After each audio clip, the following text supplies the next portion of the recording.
Estamos acá en el ciclo Imprescindibles de la Escena Nacional. Para mí es un gran honor presentar y charlar con una gran maestra, una gran actriz de Catamarca, a quien conocí en las tablas en mis inicios como teatrista también, ¿no? Y por eso el profundo honor de presentarte, Blanca, una actriz, maestra, docente del interior, y justamente por eso argentina y latinoamericana. Voy a hacer una breve reseña, ¿sí? Brevísima reseña tuya, y después te voy a proponer un juego que es decirte algunas palabras para que abra tus recuerdos, ¿sí? Y a partir de ahí comenzamos comenzás vos a contarte. Bueno, Blanca Gaete es londrina, que no es lo mismo que ser londinense, nació en Londres, Belén, Catamarca, ¿sí? Es docente, fue docente de la antigua EBEI, Escuela Vocacional de Expresión Infantil, ahora EBEA, docente de la Escuela Provincial de Teatro, del Instituto Superior de Arte y Comunicación de Catamarca, dictó talleres en el Conservatorio de Música Mario Zamponini, en la Escuela de Danzas Nativas y Folclore, fue y sigue siendo una gran maestra y directora de la escena independiente. Fue fundadora del Taller de Creatividad Infantil Municipal, ¿sí? Y también es cantora y titiritera. Muchísimas gracias, Blanca, y la palabra es tuya. Vamos a comenzar, si querés, con esas pequeñas palabritas para que abran tus recuerdos, ¿sí? ¿Cómo no? Previo a eso, muchas gracias. Excelente presentación. Me inhibe un poco, eso sí, pero estoy dispuesta. Y bueno, empecemos. Manos al habla. Tus comienzos en el teatro catamarqueño, Blanca. Bueno, muy chica, diría de temprana infancia, 3 añitos, era Angelito en el Colegio del Huerto, donde estudiaba media pupila. No me aguantaban mucho en casa, entonces estaba prácticamente todo el día en el colegio. Lindísimo. Familias de departamento Belén, como lo dijiste, y mi padre trabajaba, ya lo trasladaron a la ciudad, y a partir de esa época, desde chiquitita, ya vivimos en la capital de Catamarca, pero siempre viajando al interior. Lindísima infancia. Bueno, ahí, como te digo, Angelito, siguió el tiempo, luego la escuela primaria, donde conocí a un gran maestro. Diría que sería el que me inició en todo esto, el profesor Horacio Monayer, profesor de letras. Había leído en un acto público, en el patio de la escuela normal, la Janet Armstrong, un cuento, tendría 10, 11 años, y a Monayer le gustó y me llevó, con autorización de mis padres, por supuesto, a trabajar con los chicos del primer año y segundo año del secundario en el colegio privado La Quintana. Ahí sí, con la primaria. Y luego, cuando entré a la secundaria, seguí con él en los famosos intercolegiales de teatro, que en este momento me vienen a añoranza, porque hay que luchar para volverlos a encontrar y bueno, y considerar, porque no está en este momento, que era una semillita para todos los chicos de estudiantes. Bueno, con Monayer, y bueno, hacíamos obras, algunas temáticas que las escribía él, porque además de él es dramaturgo, y normalmente su temática tenía que ver con la idiosincrasia de Catamarca. Así que esos fueron los primeros comienzos donde hacía obra. Y Monayer me ponía, no sé por qué, será por el carácter que tendría, justamente, coincidiendo con la palabra, no hay redundancia, con los característicos. O era la tía solterona, yo tenía por ahí 13 años, o sea, me caracterizaba, supongamos, de una familia, y siempre hacía los característicos. Y en esa época, pasando ya casi al final de la secundaria, integré comedia provincial, que duró poco también, lindísima, donde vino Darío Garzay de Buenos Aires, hicieron Los Enamorados de Goldoni. Ahí también, ¿verdad? Y después ya fue el asunto de mis primeros pasos en Catamarca y pasar ya al terminar la secundaria. Pero en ese interín también conocí, creo que soy una mujer muy privilegiada, conocí en vivo a Javier Villafañe, que en un segundo se convertía en teatro y sacaba sus muñecos, sus títeres. ¿Y te fuiste a Buenos Aires, Blanca? Me fui a Buenos Aires, el profesor Monayer le dijo a mis padres que fuera a estudiar. Como tengo parientes en Buenos Aires, ya tenía una hermana mayor allá, no fue difícil, me autorizaron y me fui al Conservatorio Nacional de Arte Dramático. Entonces estudié en Buenos Aires, donde creo que me nutrí muchísimo, porque tuve excelentes maestros. Laura Yusen, Agustina Leso, una maestra de música, de rítmica, Madame Cirullán, increíble. No puedo dejar de recordarlo porque han influido en mí, si bien con una influencia casi el 80% europea, con clásicos europeos y dramaturgos y maestros, pero impresionante, que Grotowski, que Tadeusz Kantor, que dramaturgos como García Lorca, y a mí me gustaba mucho el teatro del absurdo, que hoy por hoy creo que ya no es tan absurdo, y también Alfred Jarry, digamos, mucho conocimiento también práctica, y teníamos una suerte además, de la que te estoy contando, otra suerte, como al ser alumnas del Conservatorio de Arte Dramático teníamos una tarjetita, como una especie de sencillo carnet, y entrábamos gratis a los espectáculos. Y de ahí nos iban a buscar a veces para hacer extra en Canal 7 con Teatro Universal. Ahí lo conocí, ya era un actor conocido, Luis Brandoni y otros, ¿no? Y también podíamos, si es que ya, pero por forma privada, si es que se podía y teníamos recursos, tomar clases con profesores aparte, particular. Y yo lo conocí a Augusto Fernández, casi me... pero se fue a Europa después y medio que lo perdí.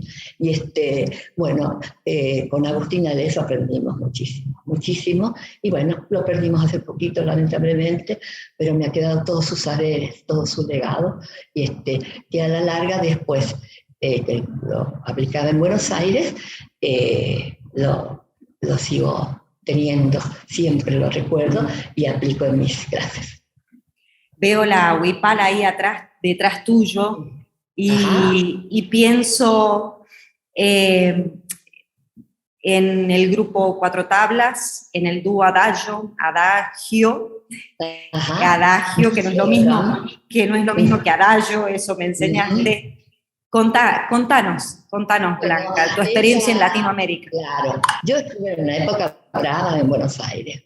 Esos años 70, imagínate, no hay ni necesidad de mencionar estos años nefastos, pero y emigré con algunos amigos a conocer Latinoamérica. Y fui a parar a Lima, Perú, pasé por Chile, por tierra viajando. Me encantó tanto que me quedé casi como 3 años. Y ahí es donde pude conocerlos a Cuatro Tablas, a María Retivó, una excelente docente que tenía un ballet clásico y contemporáneo.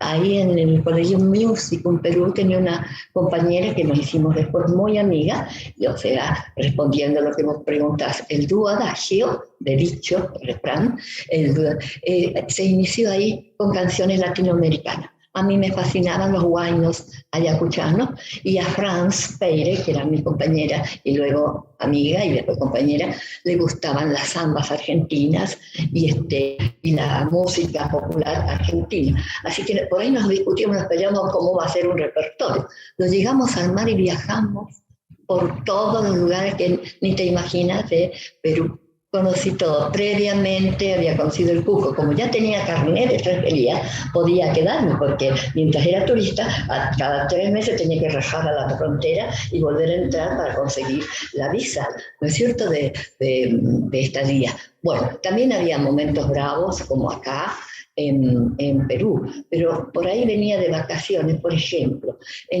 por darte un ejemplo de poder viajar libre, si bien yo tenía todo controlado, los documentos, todo ese tipo de cosas, en el 78, que fue el Mundial de Fútbol, abrieron todas las fronteras.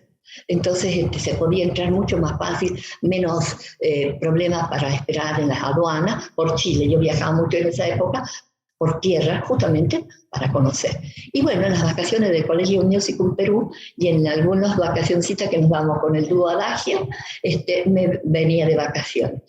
Y ahí un poco ya pensando qué va a hacer de mi vida, si me voy a quedar en Perú, si voy a volver a Argentina, si me voy a quedar en Buenos Aires, que fueron mis últimos contactos y amigos, o volver a Catamarca.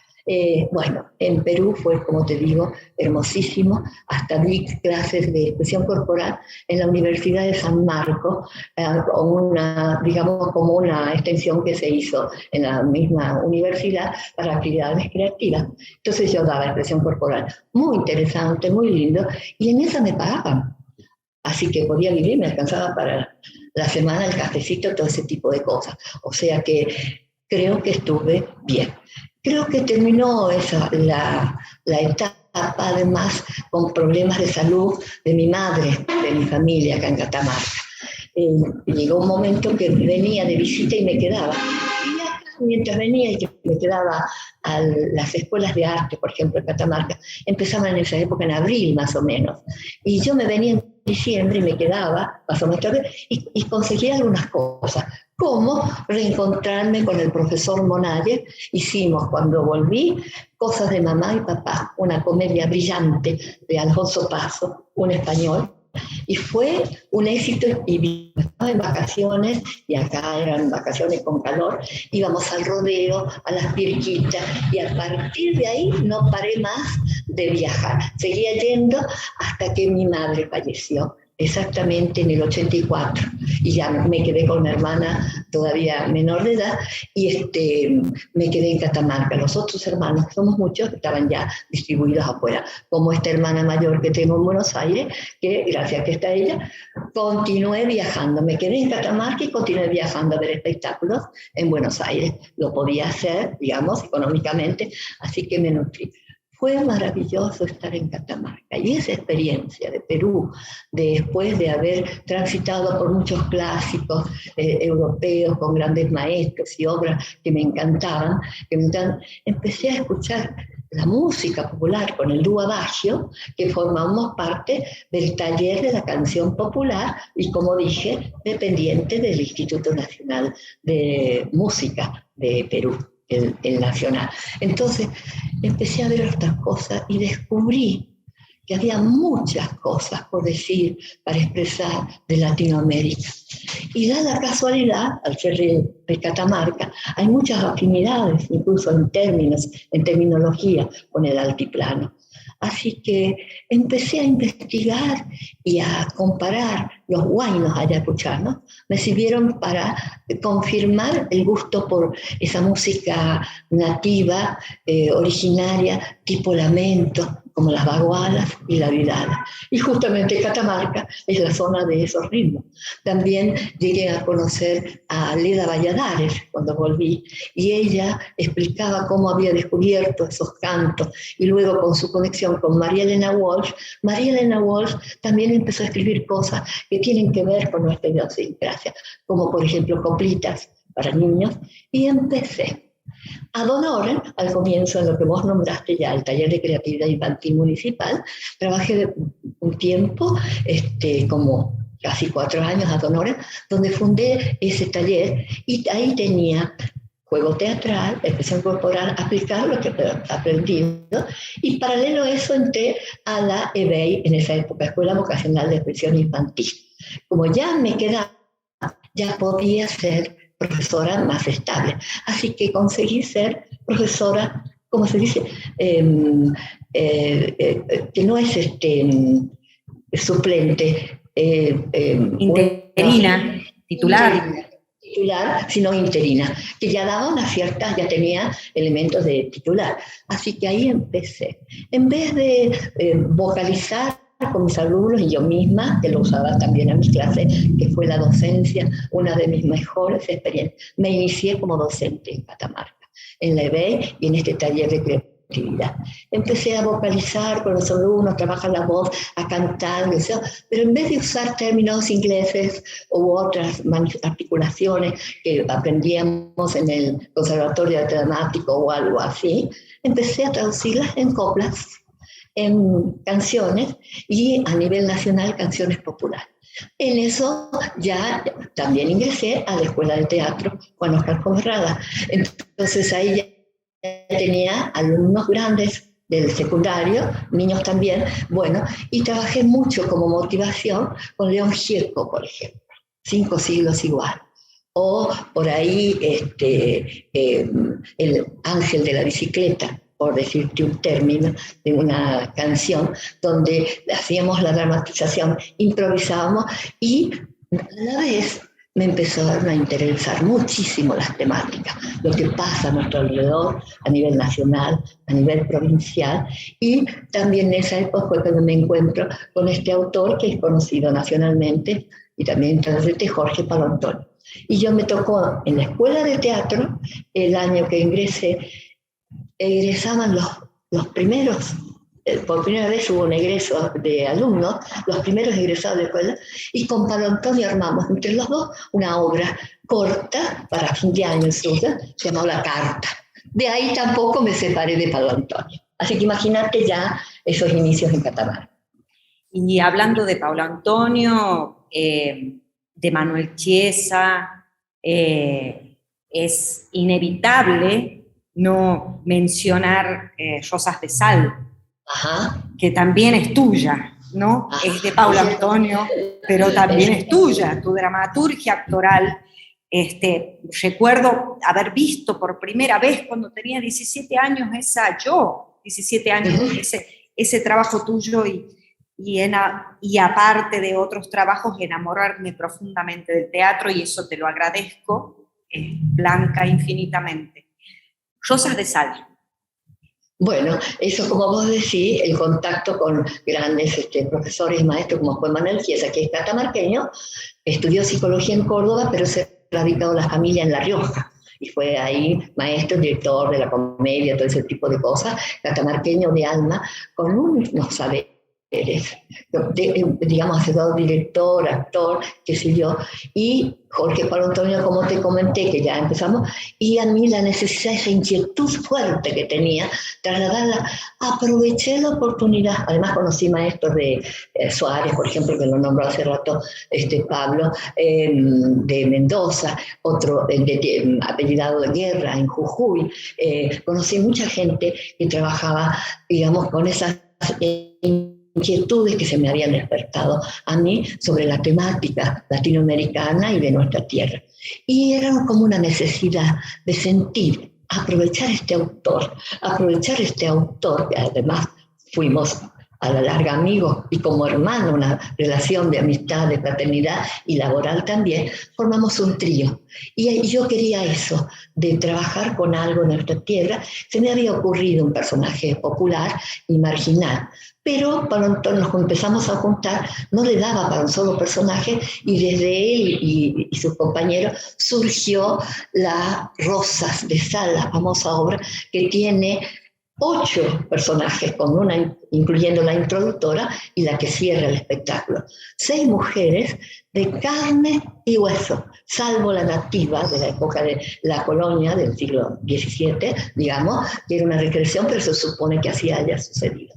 Esa obra colmó bastante, casi digamos mucho, colmó realmente mis inquietudes y necesidades de abordar cosas nuestras, porque cada personaje femenino, que eran las mujeres, Rosas de Sal, digamos, denotaba y traducía la sociedad catamarqueña, tanto de la ciudad capital como de los departamentos, que son como 16 en Catamarca, de lo que surgía. Por ejemplo, empezaba con una coplera, como dijiste también que me gusta cantar y el bajo y todo eso, con una coplera, pero el director, y armamos el trío, director Manuel Chiesa, dramaturgo Jorge Polantuono y la actriz yo, pero respetando a full los roles, ¿no? Se distinguía muy bien los roles de cada uno. Eso no quiere decir que no interveníamos por ahí, nos metíamos en el rol del otro, en algunas cosas. En mi caso, desde la actuación, pero no saqué ni agregué ninguna palabra del texto de los dos, pero sobre eso trabajaba mucho. Bueno, ahí fue mi aplicación de lo sonoro, que estaba hablando antes, de descubrir estos lamentos, los yarabí, Leda Valladares, y en mis clases de docente hacía la aplicación porque tenía una materia que se llamaba sensibilización musical o canto y música, porque después entré al Instituto Superior de Arte y Comunicación, ya en Catamarca, donde tenía también esa materia. Y armábamos los cuadros sonoros y reproducíamos sonidos naturales, los inventamos, contábamos cuentos infantiles tradicionales, muy conocidos con sonido, y eso me dio una gama para poder expresarlo y canalizarlos en Rosas de Sal, con los sonoros, exclamaciones, gemidos, llantos, gritos, murmullos, impresionante. Así que era un trabajo de investigación a la vez de la actuación y a la vez de seguir las pautas que me sugería el director y el dramaturgo. Y trabajamos los tres. Y llegó un momento, Manuel, el director, vive en La Rioja, yo acá, y Polantuono en Buenos Aires. Entonces nos comunicábamos por correspondencia o por teléfono, y en vacaciones por ahí nos juntamos, o nos íbamos a La Rioja, o a Catamarca, o nos íbamos a Buenos Aires. El hecho que salió, bueno, hay personajes que me costaron mucho tiempo, una marginal que existió, que se llama Julia Brandán.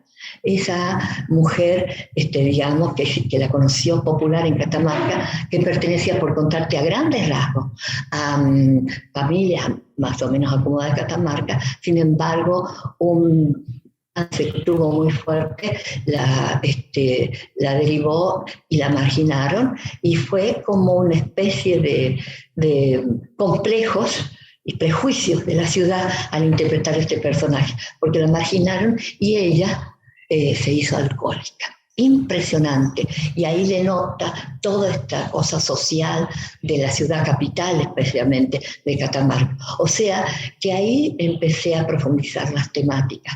¿Qué significa esto? ¿Qué significa esto? ¿Para quién actuamos? Y prepararse mucho, mucho, tanto en las clases abiertas que hacía con mis alumnos, como con mi entrenamiento y todo. ¿Qué es lo que estoy diciendo y para quién lo digo? ¿Y cómo hacerlo? Y ahí es donde me ayudó muchísimo Manuel Chiesa, que es un capo, falleció también, Polantuono también, lamentablemente, jóvenes, lamentablemente, pero me ha quedado todos sus saberes, su sabiduría. Ellos me hacían ver que denota todo esto, ¿ya? Y cada vez respetaba muchísimo más, de mi parte, a un público querido, porque cada vez exigían más. Y llegó a cumplir ahora, en este momento, 2021, casi 29 años sin interrupción, digamos, la difusión y la presentación de Rosas de Sal, completa, en parte, o personajes individuales, porque son prácticamente una unidad, con comienzo, desarrollo, final, desenlace, cada personaje. Entonces, al tomar temas como el que dije, marginal, y de una marginal y con los perjuicios de una ciudad, también desde ese entonces, de 91, que fue el estreno, en Buenos Aires fue el estreno, en la sala en una zona cerca de la Avenida de Mayo, donde estaba Carlos Carela, ahí se estrenó, bueno, y después fui muchas veces a Buenos Aires al colegio. Bueno, se hizo ininterrumpida y ya la empezaron a pedir en los colegios. Tuve el gran placer de trabajar para los colegios secundarios, digamos, se juntaban incluso en un aula bien funcional, cuarto y quinto año, el tercero iba a un barrio a todos los departamentos. En una vez viajé a un lugar casi que no se puede llegar a inaugurar un salón, se inauguró con Rosas de Sal, por ejemplo, por darte una idea de la cantidad. Pero fascinante fue lo de los secundarios, cómo les interesó desde el punto de vista y la mirada que le damos, por ejemplo, el feminismo en la nativa, que es una recreación, pero se supone que así tiene que haber sido todo este trato ya de la problemática de género y de las violaciones en la época de la colonia. Por ejemplo, cuando ella dice que la India le gustaba a Fernando, el conquistador, dice, él rió y me dio vino tinto, decía el padre, socio de vino tinto, y aloja, y medio que la mareó, la embriagó, la persiguió y la violó. Y ella dice, India tonta, hijo de capitán, es chiquito. Dios quiere así, Pachamama sabe, Pachamama cuida. Un fragmentito, como fue también esa India el empoderamiento de la mujer como nativa, no se quedó ni se hundió, siguió luchando. Y ella ahora, en el personaje de la India, tiene una vigencia única, especialmente en Catamarca, que están sucediendo atrocidades como en todo el país y como todo el mundo, ¿no? Bueno, esta época de pandemia cortó un poco esto de la ida a los secundarios, que incluso ya después los directores, los actos me llamaban mucho, y ya no podía elegir yo, vení con tal personaje, venía. Paralelo a eso tenía otros monólogos, algunos de mi autoría, por ejemplo, con el tema de la trata, que se llama La Herboristera, que le gustaba mucho el oficio de las plantas, heredado de su bisabuela, pero recorría lugares. Pero a la vez, la verdadera historia, además de generar las semillas, las plantas y hacer gustar, qué sé yo, incluso toma un estribillo de Violeta Parra, de La Jardinera, para mi tristeza, violeta azul, ese tipo de cosas toma, pero a la vez ella recorre para buscar a su hermana desaparecida. O sea que siempre que está basada en un hecho real de una desaparecida de un departamento del interior de Catamarca. Sin dar nombre, se toma eso. También tomé autores o poesía de nacionales en los monólogos paralelos a Rosenzá, como Tejada Gómez, La mujer de la albahaca, que reivindica el carnaval como fiesta popular, muy lindo, que también lo pedían. Así que no paré, pero agradezco que lo podía hacer, porque mi trabajo, del cual vivía, porque a veces el teatro no se puede vivir, eso lo sabe todo el mundo, más en nuestra realidad norteña, no, pero sí te piden muchas colaboraciones, y yo tomé como entrenamiento. Actuaba, sí, que no me pagan paciencia, pero ya era un entrenamiento. Y cada público me mandaba su energía propia. Así que siempre la educación me parecía la primera vez. Llegué a hacer miles de funciones de Rosa de Sal. Perdí la cuenta porque el compañero que tenía como iluminador se fue a vivir a España. Y él era ordenado, prolijo, no como yo. Él anotaba las funciones. Yo ya perdí la cuenta. Pero tenía estos monólogos paralelos y pude hacer eso. Y ahí hice esa extensión del teatro, que me gustó mucho también. Por ejemplo, me llamaban para las presentaciones de libros, presentaciones de poetas, de poesía, donde yo a veces me tomaba el atrevimiento de dramatizarlas, ¿no? De incluir el lenguaje teatral en eso, y eso fue una continuidad. Instituciones, colegios me llamaban para eso. Lo de los secundarios siguió y ahora se volvió a abrir, siguió con algunas cosas y mini talleres. Y también incluí coros, de ponerle algo dramático. Por ejemplo, en el coro de Piedra Blanca, Art Novus, Canto Novus, que se llama, con Ariel Escobar como director, en medio de villancico yo interpretaba un poema de María Elena Walsh que tenía que ver con las fiestas de fin de año. Es lindo. O sea que iba abarcando, y ahí también cada vez me sorprendo, y creo que eso me mantiene viva, y el teatro vivió, como dicen actualmente, porque me sorprende, me asombra de cómo el teatro puede llegar. Como también trabajé con las psicólogas, pedagogas, con adolescentes, con algunos conflictos, haciendo dramatizar, a través de dramatizar hechos que le sucedían a ellas, armar la improvisación, mostrarla y que ellas vean como una especie de ayuda a la terapia que hacían las psicólogas, ¿no? También incluí el teatro en esas cosas. Y bueno, así fue hasta que eh, entré al instituto de comunicación. Fíjate que eso fue ya mediados del 90, digamos, fue el apogeo, donde hacíamos clases abiertas. Primero había muchos prejuicios, por ejemplo, cuando me conectaba, me integraba con la profesora de expresión corporal o con el profesor de actuación, como fue Oscar Carrizo, queridísimo nuestro, o con Silvia Cervini, o con la que estuvimos fundando una carrera, la de expresión corporal. Había que luchar mucho, a veces tomábamos la escuela, a veces manifestamos en las calles, a veces salíamos con muñecos gigantes para que no la cierren, porque si cerraban algo, lo primero, escuela de arte. Así que vivíamos en una lucha constante.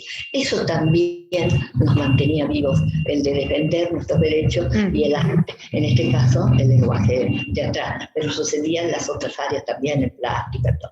En el instituto había prejuicios ¿sí? Con el cuerpo, con las chicas con una malla ajustada, provocaba así risa, qué sé yo, en las otras carreras. Entonces me di el gusto de hacer los parciales como clase abierta, invitaba a todo el alumnado.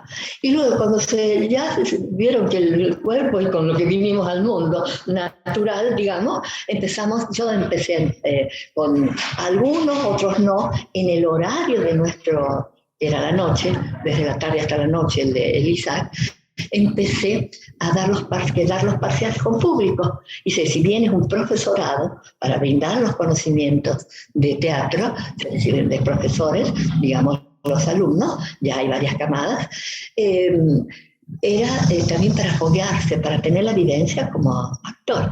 Y tomábamos los parciales en las escuelas, sobre todo las escuelas nocturnas, con adultos mayores, y de paso, cañazo, como dicen acá, conseguíamos alumnos, que eso también fue otra problemática, porque quizás que poco a poco, creo que poco a poco, ya más de una década que se va superando, que creer que estudiar teatro es un pasatiempo, es un juego, más bien estudiar una carrera profesional, no sé qué, no sé cuánto, no lo voy a extender porque lo sabemos todo el mundo, y teníamos que luchar también para tener alumnos, ¿no es cierto? Entonces hacíamos, por ejemplo, con Pianetti, que también fue integrante como actriz invitada en el taller municipal, cuando recién llegué también, que ya tenía como 5, 8 años, no me acuerdo bien, el taller municipal dirigido por él, que es un porteño que vino y movilizó, un gran gestor, digamos, de teatro acá en Catamarca, movilizaba mucha gente en salitas chicas, digamos, para tener siempre lleno el teatro. Y para hacer la promoción, para que venga público, salíamos a las calles, caracterizados ya como la obra que hacíamos, por suponente Molière, por decir que teníamos unos trajes de pana hechos de no sé de cómo, como gestor consiguió la tela y lo hizo ser que duró muchísimo tiempo, esos gestorios incluso para otras obras y otros elencos. Salíamos a la calle, los bares, eso sí, Catamarca, 1 de la mañana, lleno, 2 de la madrugada, lleno. Entonces nosotros nos íbamos la noche previa, hacíamos la promoción, o en el momento antes de la obra en los bares, digamos, y convocábamos a la gente. Veníamos, descansamos, nos relajamos 2 segundos, con el cuerpo, sobre todo, eso sí, siempre el cuerpo, el protagonista de nuestro lenguaje, como súper protagonista, eso el entrenamiento, y hacíamos la función. Fue así que se fue gestando un público, porque los años nefastos de la represión en Argentina fue realmente nefasto. Se cerraron todos, se perdieron todos, se quemaron libros, qué sé yo. ¿Qué decir de espectáculo? Con odisea volver a conseguir en los años 90, fines de los 80, 90 y actualmente conseguir público, digamos que asista. Entonces teníamos que a la vez de ser profesores, actores y a veces mucha gente, y yo tengo una suerte de trabajar con mi lenguaje en las escuelas, pero otra gente no, tiene que trabajar en otras cosas, tal vez en una oficina, que es tedioso.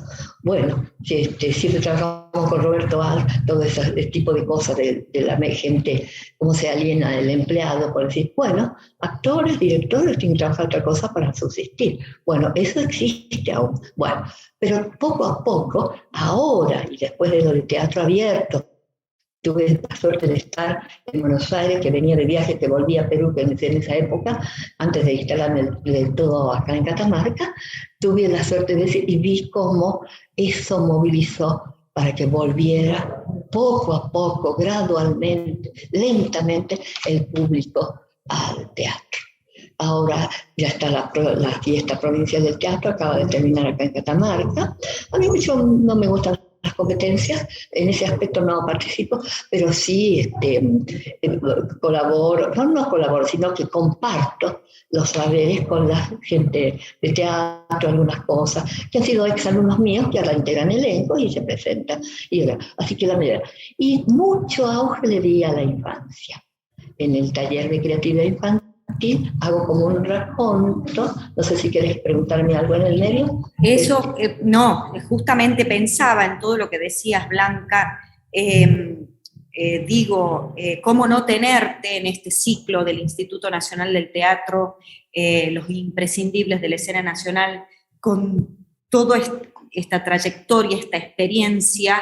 Pensaba en cómo trabajaron con Paulo Antonio, con Chiesa, que hoy es muy fácil, ¿no? Conectar una computadora, de pronto nos estamos viendo acá, pero ustedes trabajaban con correspondencia física, sí, se llamaban por teléfono.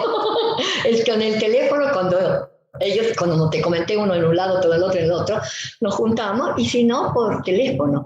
Pero había tal afinidad y tal compañerismo. Creo que eso influye mucho, Marité, el tener esa confianza de decir tal y tal cosa. Por ejemplo, por darte un ejemplo concreto, el director dice, esta obra necesita un cierre.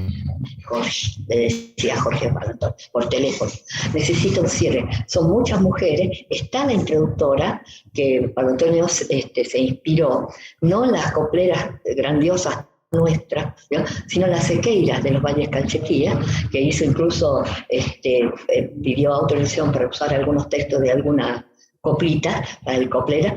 Eso lo trajo, pero era a Manuel Chiesa, director, le parecía que quedaba muy fuerte terminar sin algo que cierre.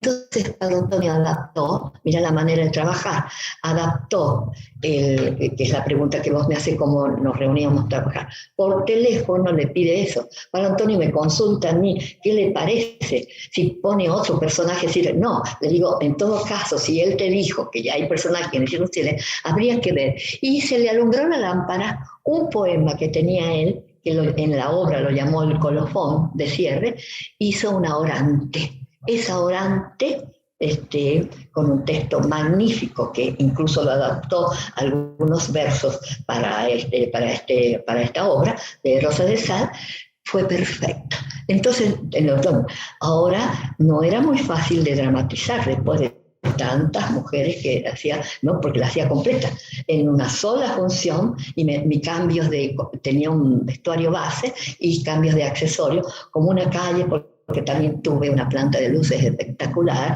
sonidos y todo, canto, de todo, digamos. Tenía como una calle atrás, donde yo, como un ritual, iba embistiéndome, sacando algo del personaje que había hecho, embistiéndome del personaje nuevo, y con algo sonoro de fondo, que hubo una grabación, y después empecé a trabajar con músicos en vivo. Nada menos, nada más que las últimas funciones antes de la pandemia, me acompañó Mario Toro, que es impresionante. Vos lo conocés, Catamarca lo conoce, pero quizás a nivel nacional no se lo conozca. Es el hacedor de instrumentos autóctonos, con una temática exquisita, y profesor en escuela, fue a tomar clases en la escuela de teatro, y llegó a una época a ser alumno mío, donde buscaba elementos de cómo enseñar lo mejor posible todo lo que corresponde a nuestros ancestros. Así que imagínate, con un cuerno y el coso tocando, y el erque en algunos de los personajes, en uno, por ejemplo. Entonces se hizo todo un trabajo completo, y esa integración era, digamos, la manera de trabajar, respondiendo ya al fin los tres. Y a veces nos juntamos, y cada vez que había función nos hacíamos una evaluación, ¿no?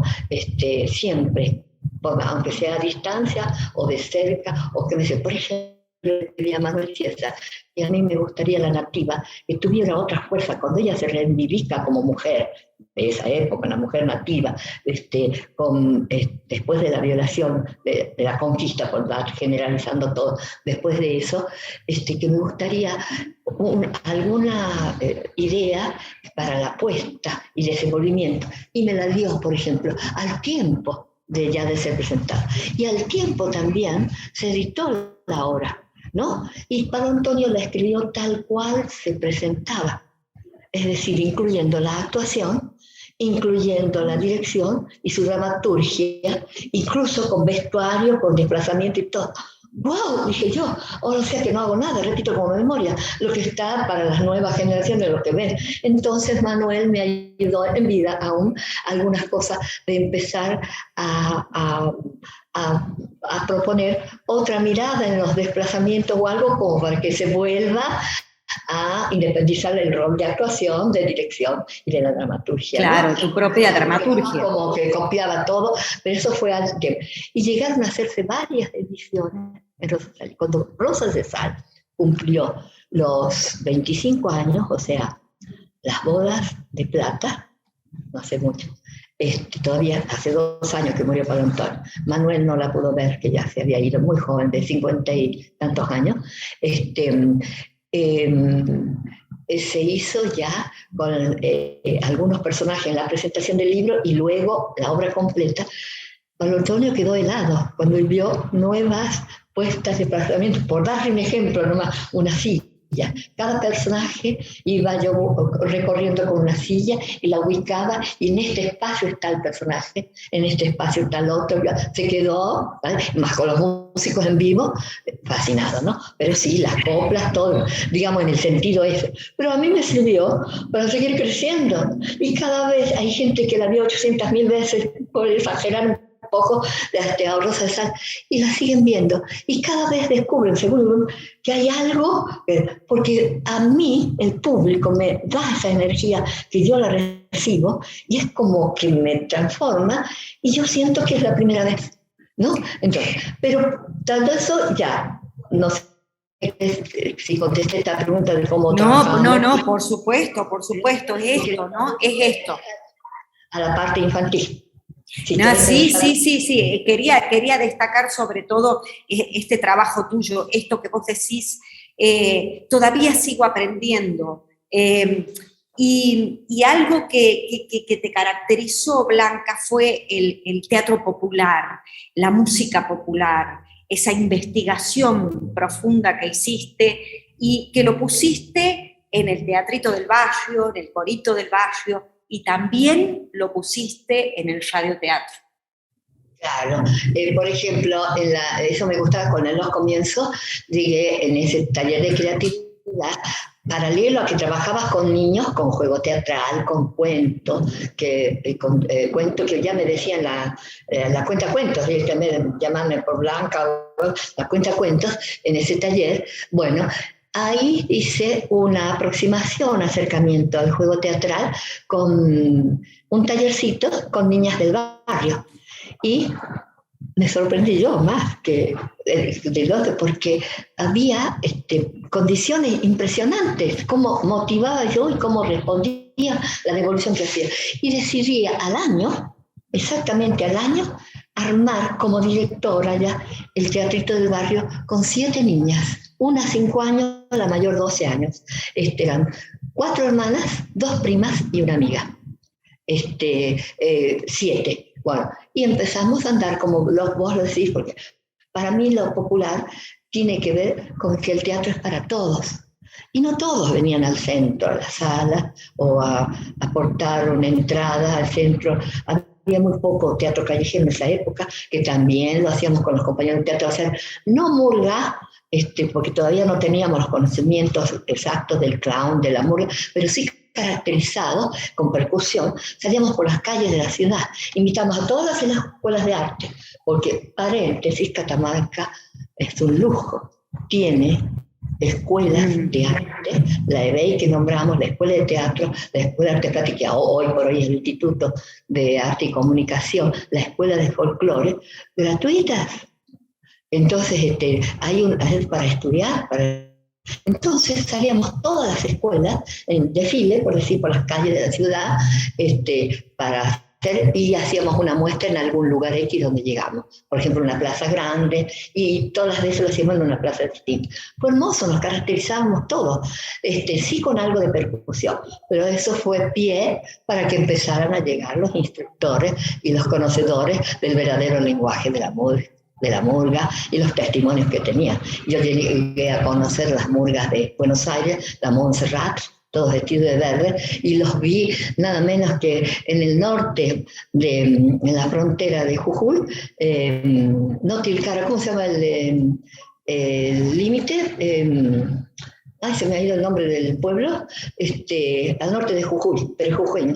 Se juntó una comparsa andina con su, digamos, sus características, y estos Montserrat de Verdes de Buenos Aires.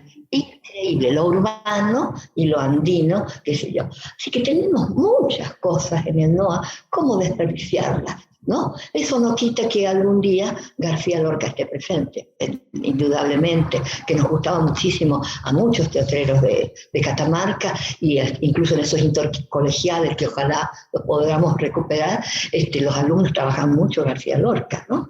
Entonces, fue eso con el Teatrito del Barrio de Sena, y la primera obra que hice con este Teatrito del Barrio, canalizando lo que vos decía, de la temática y ese tipo de cosas, y un teatro para todos, en los barrios, en las calles, en las plazas, en las periferias, cerca de la montaña, en los departamentos, fuimos a Santa María, Belén, qué sé yo, primera vez que veían este grupo de niñas que trabajaban todas de blanco, con un jogging baratísimo, todas iguales, o con una especie de amarillo en otras cosas. Hicimos poemas de catamarqueños, reivindicamos las abuelas de Catamarca con poesía de poetas nuestros, los poetas agradecidos, íbamos por todos lados, y la primera obra que hicimos, una metáfora, se llamaba Basta de Robot, de una Obrigó de Tosco, porteña, argentina, creo que nació en Rosario, pero en Buenos Aires, Basta de Robot, que me cargaban los amigos, decía basta de robos, basta de robot. Es decir, la metáfora de cómo la televisión iba invadiendo, empezó a trabajar las madres de los chicos, venían de la escuela, los enchufaban en la televisión, y cómo con un personaje fantástico, un extraterrestre, por decir, llega al planeta Tierra, a los primitivos, como llamaba él, a los primitivos, y ve en unas familias cómo cortaban una naranja y comían, cómo era esto, el sabor de los olores, los sabores, y se empezó, y hizo todo posible para radicarse con los primitivos, y se conectó, se escapó de su casa, que no estaba bien, le decía el padre de acá, de la tierra, y entonces se comunicó con los padres, y los padres accedieron, y se vinieron todos a vivir junto con la tierra, con la naturaleza. Una metáfora muy linda, y la trabajamos en plaza, y cosas. Una sola vez vinimos al centro del teatro, a un teatro, a una sala teatral, pero también incluíamos en otras obras, ¿no? En cosas, creación colectiva, con los poemas, con esto. Y trabajamos también La Bella y la Bestia, adaptada, Lo Bello, lo Feo, adaptada en el Teatro Girardi, que es una salita muy cómoda acá en la ciudad, y invitamos 2 varones. Uno para que sea el padre de la bella, la bestia, y el rey, digamos, cosas así, y fue un éxito. Y las chicas fascinadas, con un vestuario accesible, todo ya bastante completo, digamos, aplicando más lo específico de que uno conoce por los estudios de lo que creemos que es el lenguaje teatral, nunca dejamos de aprender, bueno, todo eso. Y venían muchas visitas. Tuvimos otra suerte, bueno, con el Teatrito del Barrio, seguí con la infancia en la EBEI y trabajando cosas y trabajando con coplitas, y por supuesto ahí descubrimos también, especialmente yo que andaba por afuera y esto que este otro, a un gran recopilador, Juan Alfonso Carrillo. La coplita, que podíamos, en vez de articular con otras cosas, aplicamos con las coplas. Aguacero, había ditongo que abríamos la boca, aguacero pasajero. No me mojís el sombrero, a vos no te cuesta nada, a mí me cuesta dinero. Y la llegamos a cantar y la llegamos a bailar. Los chicos se divertían. Y con lo sonoro, no sabés que vivíamos a las carcajadas cuando hacíamos los cuadros, por ejemplo, de reproducción de sonidos de pájaros, de todo, que me sirvió para lo que vos nombraste, para el radioteatro, para los efectos sonoros caseros. Así que, bueno, que fue otra etapa, ¿no? Sí, el radioteatro y Tiescho Gaete. Ajá, exacto, mi hermano que también se fue muy joven, ay, eran pérdidas tras pérdidas, pero también eso tiene el teatro. Ahora soy una convencida. El teatro me ayudó a vivir y a superar muchas cosas que me tocaron de seguido, a mí como familia, pero también como ciudadana y también actualmente como mundial, con esto el entorno que estamos viviendo tremendo, con pérdidas muy grandes, muy afectivas nuestras, el maldito virus, ¿no? Bueno, creo que el teatro también te apoya en eso, mucho, para no bajar los brazos. Bueno, el teatro se fue una etapa. El taller de creatividad infantil, que era en un barrio, donde estaba el teatro del barrio, en mi taller de creación, tuvo modificaciones en un ex mercadito municipal, que trabajé en la gestión de Pianetti, que era director de cultura, ad honor, pero se inició con ese trabajo, empezó refacciones con las cloacas, que decía, nunca más se abrió. Entonces yo no podía quedarme sin nada. Entonces surgió la idea de salir a contar cuentos, con ese, a la plaza, los recreos, a contar cuentos, y luego a iniciar la radio. Me trasladé a la radio municipal. Y ahí surgió cualquier evento que había, hacíamos una especie de radioteatro. Hasta que surgió la idea del radioteatro con mi hermano Tiescho, que nombraste, y con invitados. Hicimos el grupo La Compañía Itinerante. Por supuesto, un homenaje grande a los verdaderos radioteatreros del país, de los años 40, 50. Hicimos una primera etapa de homenaje con 14 fragmentos en vivo en Radio Municipal de radioteatro con La Compañía Itinerante, ¿no? Con invitados, como te decía. Y luego hicimos de trasladar al lenguaje radial las obras de los grandes precursores, dramaturgos nuestros, como Julio Sánchez Gardel, Ezequiel Soria, que fue maestro de uno de los Podestá en Buenos Aires, que yo te comentaba en algún momento de que ellos, como familias tradicionales de Catamarca, mandaban a estudiar abogacía o una profesión afuera. Ellos fueron a Buenos Aires, tiraron al diablo la profesión y se dedicaron al teatro. Y Ezequiel Soria, autor de Justicia Criolla, catamarqueña, fue maestro de Pepe Podestá en Buenos Aires. Imagínate. Y trabajó con Pepino el 88 y todo eso. Y lo trasladé a la obra Justicia Criolla de él al lenguaje radial. ¿Qué significa eso? Toda la acción y todo lo que ves en el teatro, los gestos, qué sé yo, traducidos con un relator, que lo incluye en el lenguaje radial, a un narrador que ambienta, sin que cuente la historia, por supuesto, y trasladar con sonido y con presentaciones, como debe ser el teatro.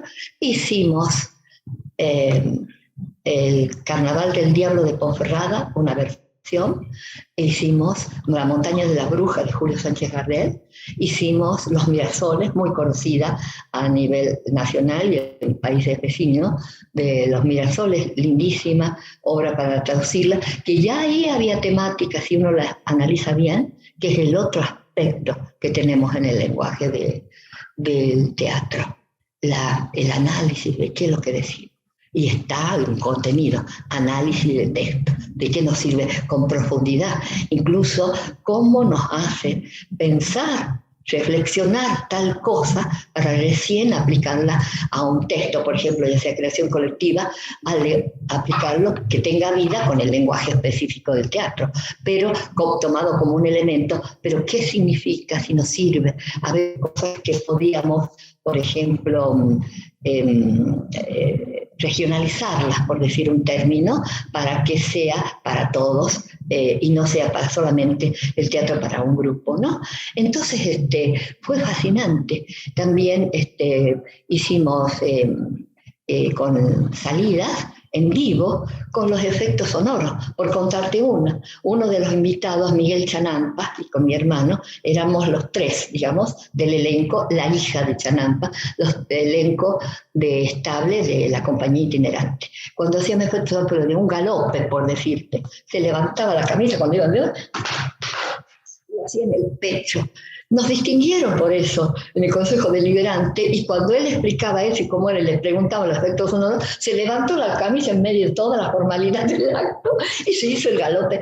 Creo que nos divertíamos muchísimo. Bueno, extraño un poco eso también en la teatro, pero sí hago últimamente una especie de podcast, o sea, de videos, casi videos, donde tomo temáticas nuestras normalmente o que atañen a todo el mundo, tal vez universales, por ejemplo, de gente conocida de acá que no está, su trayectoria, y la musicalizo, y siempre hago como didáctico, siempre pongo algún texto de algo. Por ejemplo, utilicé para el último día de los nativos, el 11 de octubre, digamos, ese día puse de Peteco Carabajal el texto de los indios de ahora, por decir, ¿no? Un texto de él, y mostrando imágenes y hablando de lo que significaba para nosotros esa recuperación, el Día de la Diversidad, que se llama ahora, ¿no? Entonces, el día anterior sacó esos pocos, y con cierta continuidad, 1 o 2 o 3, o recordar a algún querido, o recordar el Día de la Música, por ejemplo, con algo. Son los temas que pongo en esos posts, que me sirven muy bien porque me obliga a investigar y sigo aprendiendo, como vos decís, porque busco música vuestra tal cual que esto de fondo, todo ese tipo. Y la parte técnica, que es la que no reniego de la parte técnica, pienso que ayuda muchísimo, para nada. Pero, por ejemplo, yo en este momento estoy acá, en un lugar preparado porque no tengo internet, ni tengo ganas de tener ni celular, pero eso no niego, tengo una emergencia por si acaso, hago de un celular. Bueno, y hago esos podcasts, y digamos que continúa la actividad, y de las escuelas me retiré como docente, pero sigo como asesora con grupos que dirijo. El grupo eso te iba a preguntar, Blanca, docente, directora, actriz, investigadora, cantora, titiritera. ¿Y qué hace hoy Blanca? ¿Qué sigue haciendo todavía? Bien, esos son podcasts, aunque ya estoy dando rienda suelta porque tuve un problema de salud muy fuerte de la vista, y o sea que la pandemia la sentía media porque tuve que estar resguardada igual, como una estatua, como una momia, por un problema fuerte que me salió de casualidad, que me enteré de casualidad, que me duró mucho el postoperatorio.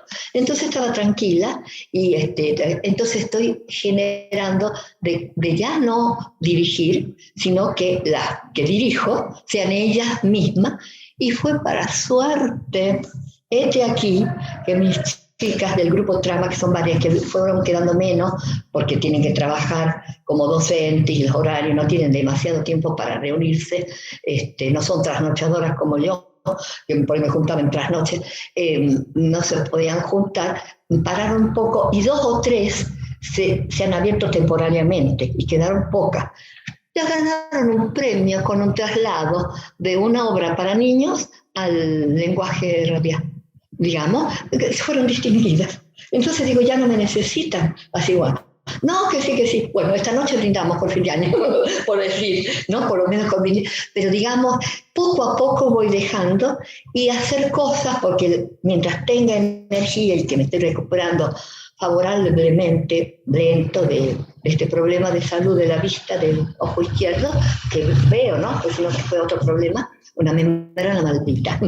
Bueno, resulta de que mientras tenga energía pienso que seguiré, pero con algo ya más personal, como estos podcasts que hago, asesorar. Tengo una casa todavía que ya está en venta, una semejante casa de toda la familia que ya está en venta, que ya me tengo que mudar porque quedé sola ahí. Tengo lugar para reunirme, así, con la pandemia no se pudo, así que como más serena, más tranquila, pero eso aproveché para seguir escuchando música y para leer. Muchas cosas que me quedaron pendientes, o sea que continúo en ese aspecto, pero ya más tranquila, ¿no? Pero igual si hay alguna necesidad, como ahora, en el 2021, en el Festival del Poncho, hice un personaje, ciudad, como personaje de la ciudad de San Fernando, no por San Fernando, sino como ciudad capital, Catamarca. Y se inventó una historia linda donde aparece el famoso arquitecto que ya cumplió 18 años de su existencia, que hizo muchos edificios arquitectónicos en Catamarca, que es Carabati.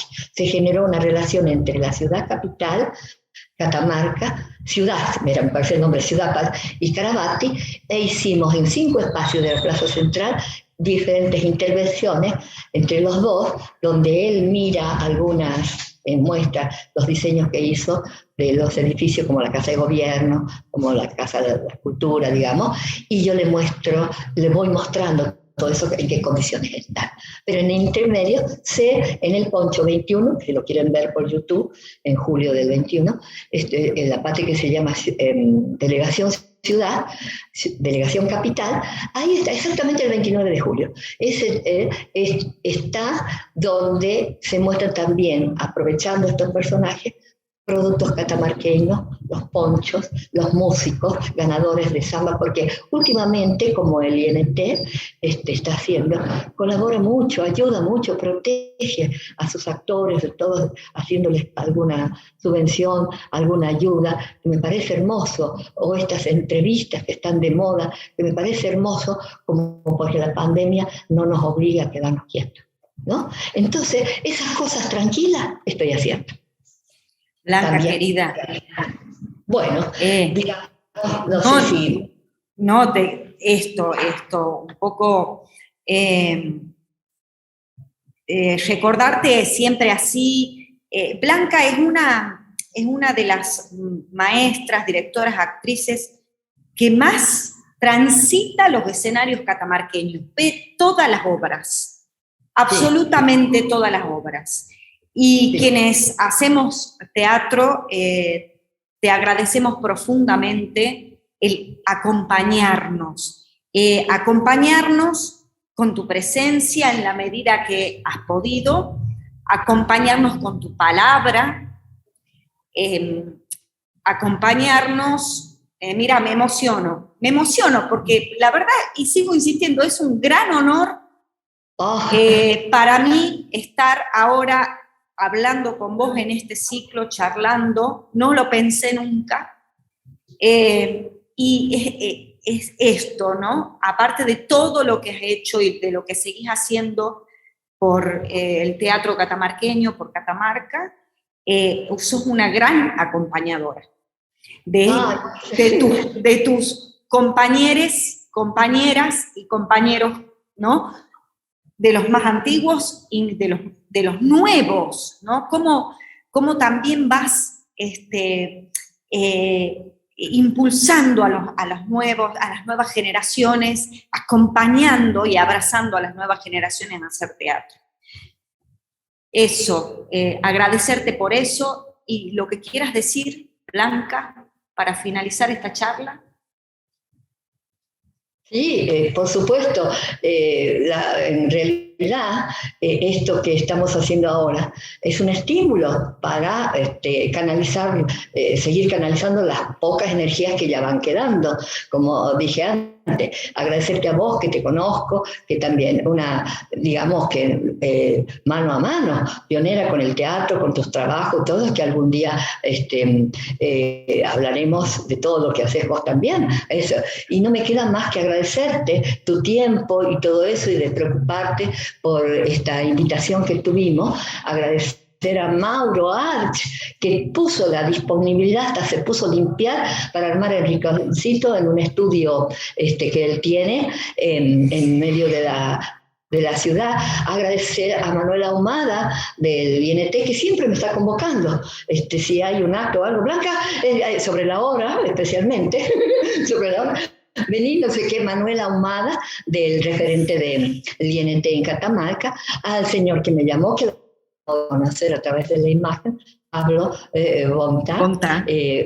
voluntad. Muchísimas gracias, fue muy claro al expresarnos y prepararnos para esta entrevista y explicarnos de qué se trata eso. Y bueno, y por supuesto el Instituto Nacional de Teatro, que a sus autoridades y a todo su equipo, que como te digo, ya está, digamos, protegiendo, es el término exacto, digamos, protegiendo a los actores que con esta dificultad de que no pueden, no está lo presencial, de que no está, por ejemplo, por darte un ejemplo, en esta propuesta que hacían ellos de apoyarnos económicamente antes de que hagamos la función. Yo pude devolver en unas actuaciones tranquilas que tuve, por ejemplo, este año, que nos distinguieron también para el Día de la Mujer, que hicimos esa experiencia escénica a cielo abierto.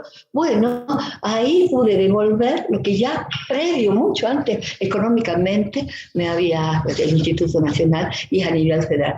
Eso parece mentira, pero es una colaboración, como el término que dije al comenzar a agradecer, el estímulo que significa para la gente que se dedica a las artes, que ya sabemos todo lo que pasa. Bueno, aprovechar, y eso lo digo para todo el país, sacar, digamos, reivindicarlo mejor, que ya está, pero más reivindicado, mucho más, al lenguaje radial. Es magnífico, se aprende muchísimo.